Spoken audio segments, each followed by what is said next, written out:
Welcome to Radar Cop Podcast. I'm your host, Al Martinez, also known as Alpha Mike. You are listening to episode 334, Why Pay Income Tax? Now, you're probably wondering, where did this come from? I thought we were going to talk about guns in the month of February, and you would be right. But we have a little bit of an update. We're going to do these short little podcasts. And why? Because the 47th President of the United States is on fire. And we need to keep up with some of the things that he's doing. And I want to pass on that information. You'll hear the other podcasts that were scheduled, such as First Shots with Eminem. That will be episode 335, which will play later on in the week. So we haven't forgot, we're just adding content, not taking it away. We live in times that we've got to move a lot faster. Things are happening. Corruption and investigations and a lot of the sinister plots that have been going on in the United States are being uncovered. And that's going to affect a lot of Americans, and we need to be on it. We'll do a lot of these short videos as well with Second Amendment issues. So, what are we going to talk about today? Well, why pay income tax?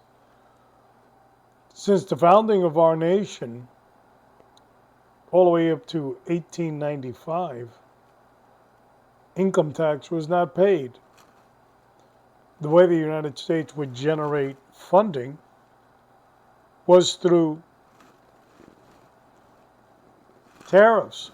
You know what the 47th President of the United States is doing now. Tariff, tariff, tariff. And there was a little bit of a problem when our Congress wanted to invoke taxes. You see, taxes were a state thing, not necessarily a federal government thing. Through the tariffs, imports that were coming into the country, they would finance the military, the defense, as stated such in the Constitution. But somehow in 1895, our Congress started to become greedy, saying, well, we can do what the state does. But this method of taxation that they wanted to do in 1895 was challenged. And it would become a Supreme Court matter in Pollock versus Farmers Loan and Trust Company. It would be heard or argued March 7th of 1895. Boy, that's a long time ago. And finally decided on April 8th, 1895. Basically, the argument was that the states could charge an income tax, but not the federal government.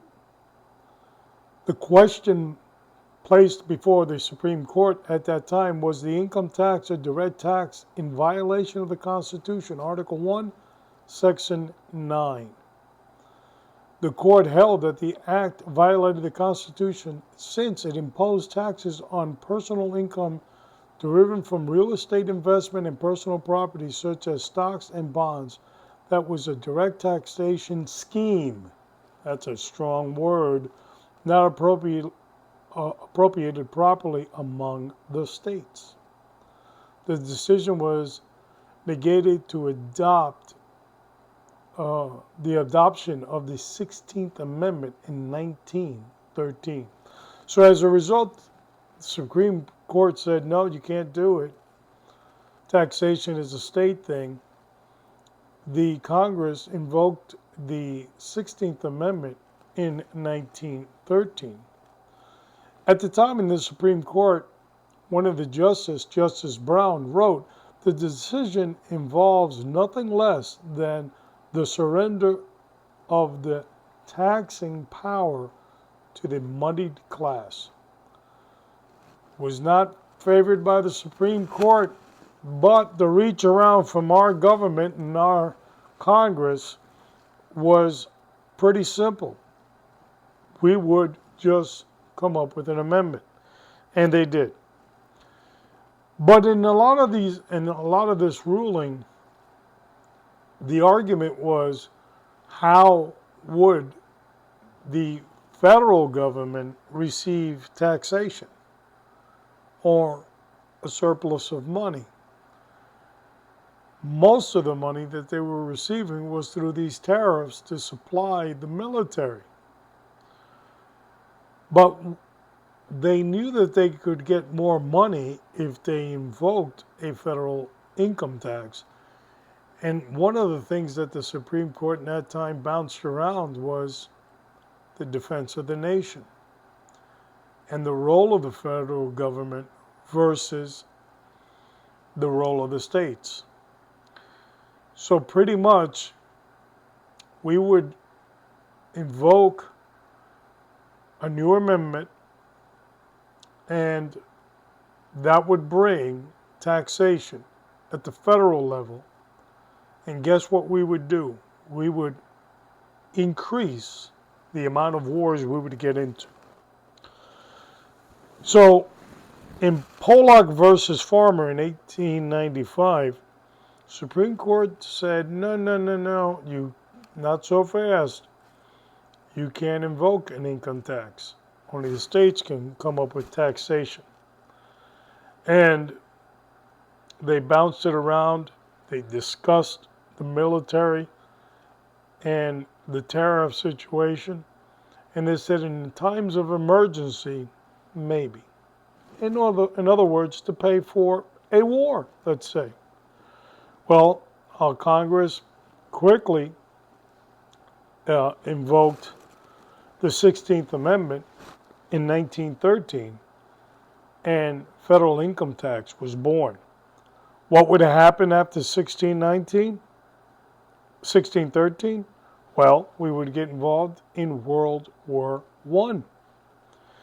If we go back in time, remember, this lawsuit is, this case goes before the Supreme Court in 1895. We fight our war in 1898, the Spanish-American War.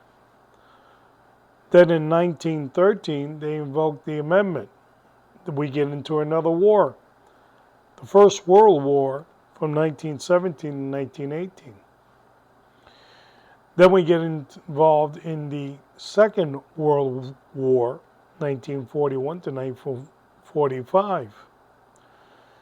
Korean War, 1950 to 1953. Vietnam War, 1964 to 1975.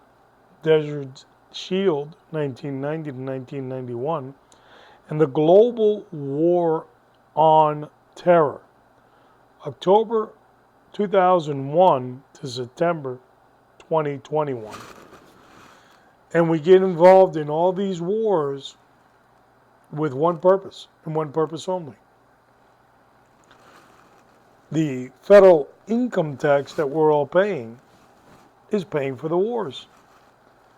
It is an excuse that Congress continuously has in creating wars and having perpetual wars for Americans. As we see more and more fraud being uncovered, as we see more and more plots of money just being wasted, billions and trillions of dollars pissed away by our government. What I just told you today about our income taxation, is the beginning of this corruption. Supreme Court said no, Congress said yes, passed a law, created the wars, and they've been doing it ever since. Could it be that the 47th President of the United States, Donald Trump, which has actively said prior to 1913, citizens weren't paying taxes. Tariffs were picking up the bill. They were paying taxes at state level, but not necessarily at the federal level. Today, everybody's getting hammered at the federal level with 80,000 plus new IRS agents that were going to investigate us all, but now they're going to Homeland Security and the border. Thank God. As a result, what we are seeing is more and more sickening.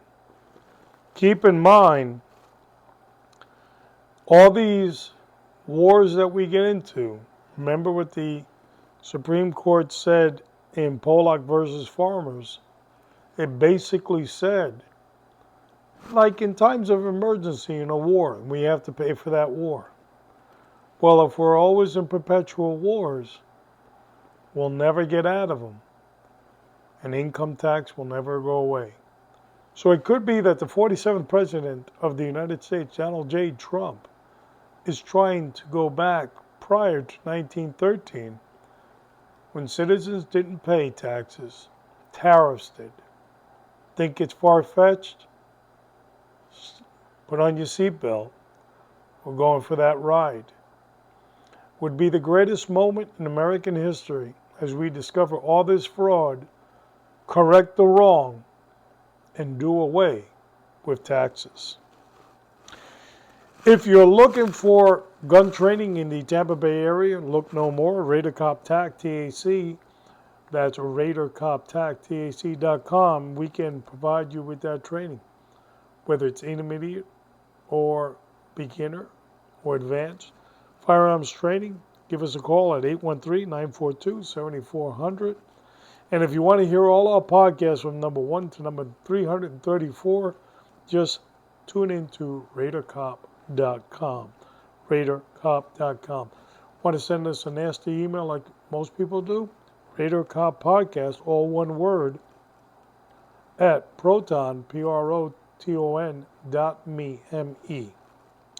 Now, let's conclude this short but powerful podcast with opening up our Bibles and looking at Mark chapter 16, verse 15. And it says, "And he said to them, go into all the world and preach the gospel to every creature." This is Alpha Mike. I'll see you downrange.